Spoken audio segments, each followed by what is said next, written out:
Brought to you by V-Guard. ह्यांनी स्वतःनी मातोश्रीमध्ये जाऊन उद्धव ठाकरेंना ब्लॅकमेल करायला सुरू केलेलं की तुम्ही मला मुख्यमंत्री बनवलं नाही तर मी मातोश्रीतल्या आतल्या बातम्या बाहेर सांगेन, तुम्ही बाळासाहेबांची प्रॉपर्टी कशी हडप केली ह्याचे कागदपत्र बाहेर देईन, असं ब्लॅकमेलिंग आणि धमकी संजय राजाराम राऊतनी उद्धव ठाकरेला दिल्या नव्हत्या का?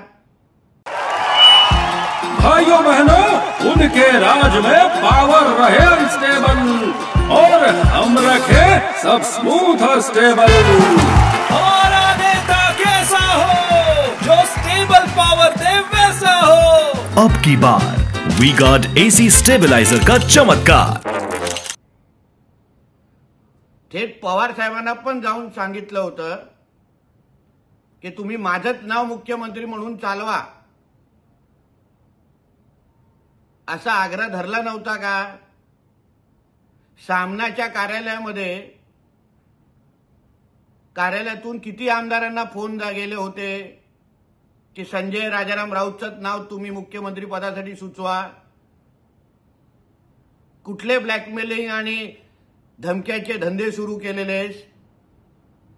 म्हणून उगाच सुख्या धमक्या आणि सुखे गौप्यस्फोट करण्यापेक्षा उद्धव ठाकरेला मुख्यमंत्री बनवून देऊ नका।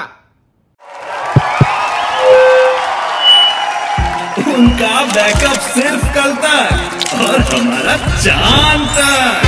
हमारा नेता कैसा हो जो नॉन स्टॉप बैकअप दे वैसा हो। अब की बार V-Guard इन्वर्टर बैटरी का चमत्कार।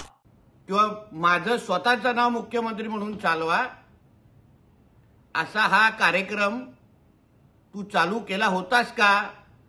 याबद्दल थोडा संजय राजाराम राऊतनी हाही गौप्यस्फोट करावा आणि मग शिंदे साहेबांच्या नावाने कसा विरोध होता, भारतीय जनता पक्षाने कसा शिंदे साहेबांच्या नावाचा विरोध केला होता याबद्दलचे खोट्या बातम्या नंतर पसरव।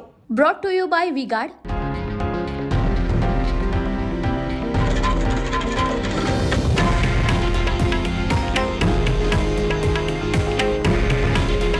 हे आहे देशातील नंबर 1 न्यूज नेटवर्क आणि आपण पाहत आहात TV9 मराठी। काळजी तुमची, हित महाराष्ट्राचं।